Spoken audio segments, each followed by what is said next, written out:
Hi guys, ayan, ano nga bang masarap kainin pagkatapos ng bagong taon? Eto nga, at nag-crave ako sa lumpiang sariwa, kaya naman gagawa tayo. Tara, samahan ninyo ako. Ang dami pang ang singkamas na natira nung bagong taon, kaya naman naisipan ko na gumawa ng lumpiang sariwa. First time ko nga lamang tong gagawin, kaya naman huwag kayong mag-expect sa gagawin kong lumpiang sariwa. Eto nga, at maggayat muna tayo ng singkamas.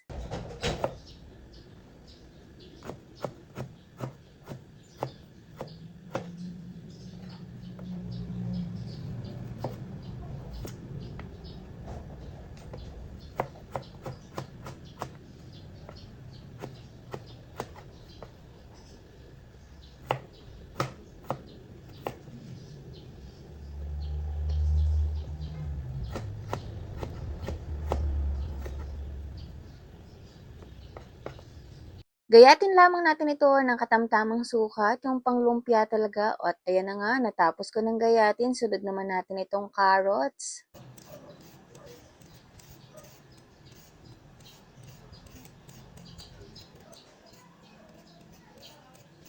Gayatin lamang din natin ito ng maninipis.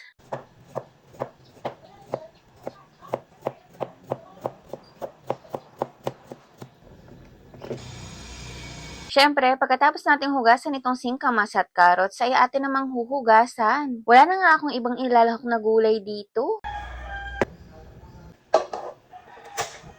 Ito nga, at maglagay na tayo ng mantika, at kapag mainit na ay igisa na natin itong bawang at syempre isunod na natin itong carrots at itong singkamas. Halu-haluin lamang natin at sunod naman natin gagawin ay lalagyan na natin ng mga seasonings or pampalasa. Una ay nilagyan ko ng asin at ito namang paminta. Halu-haluin lamang natin ito hanggang sa maluto itong singkamas at carrots, at dito nga ay naglagay ako ng chicken cube dahil wala na nga akong inilagay ditong karne. Ito na lamang ang ilalagay natin. Napakasimple at lahat ng gagamitin mong ingredients ay nandito lamang sa inyong kusina. O, di ba? Paluto na. Hindi ko nga tinagalan ang pagluluto dito para crunchy pa rin itong singkamas. Dahil hindi ako nakabili ng lumpiang wrapper, ay gumawa na lamang din ako. First time ko nga gumawa ng lumpiang wrapper dito sa lumpiang sariwa, at hindi ko na nga na-video dahil ayan, kailangan ko pang pag-aralang mabuti. Pero sa first time na pagkakagawa nito ay all goods naman. Nag-enjoy ako, at the same time ay nakakapagod din palang gumawa ng ganitong lumpiang sariwa